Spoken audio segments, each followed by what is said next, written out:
अस्सलाम वालेकुम YouTube channel है यूरा फास्ट कल व्लॉग असां रही वाली सदीकी पार्क दे विच ते मैं कि वीरां नूं माहौल दिखावां चा सारा काफ़ी माशाल्लाह हर पासे रश ही रश है हर साइड ते काफ़ी माहौल है भाई है मेरे नाल एक दोस्त है नाल उहदे नाल आए हैं तो मैं चलो वीरां नूं माहौल सारा जिहड़ा पार्क दे पिया वो दिखाई आवां ते उहदे नाल इंशाल्लाह 5 साढ़े 5 6 का टाइम होंदा पिया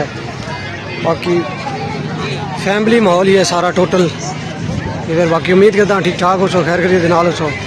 साढ़े चैनल नूं लाइक ते सबसक्राइब कर सो ते ये वेखो भी फिर आइसक्रीम वाला है काफ़ी लोग विच भी पार्क दे बैठे ने सारे सामने इस तरह ते उत्थे मेरे भाई होरी खलोते ने सुहेल होरी नाल भाई इफ्तिखार है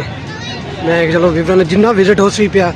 सारा माहौल दे नाल सारा शेयर कर सकें इंशाल्लाह। हाँ जनाब क्या हाल है ठीक हो आओ सुहेल साहब ठीक हो आओ जनाब किवें लग्या माहौल तुहानू सारा अच्छा थोड़े सामने माहौल सारा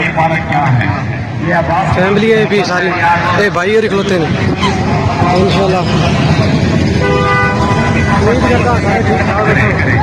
खैर करिए दे नाल हो भाई असा के चलो टोटल माहौल है क्या पगे तो विजिट कराने उतले तू हाँ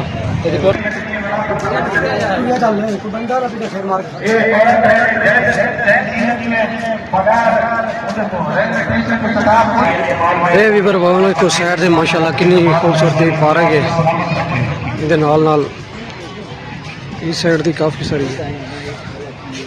टाइम माशाल्लाह पहुंचता थींदा पिया माहौल दी तो बना दिया